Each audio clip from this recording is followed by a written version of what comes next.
Boracay na beach na hindi mo akalaing nasa Cavite lang.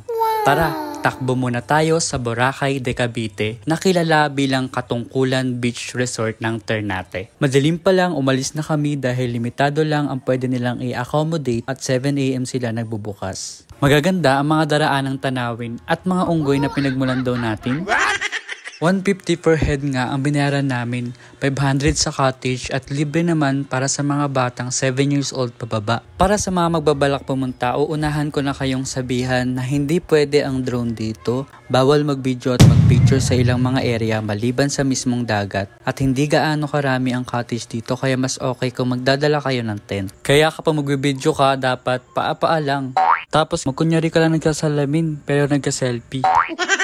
Para sa mga nagtatanong kung magkano at saan ko nabili ang suot ko, check mo na lang dyan sa comment section. Yun lang, ingat, hanggang sa muling gala.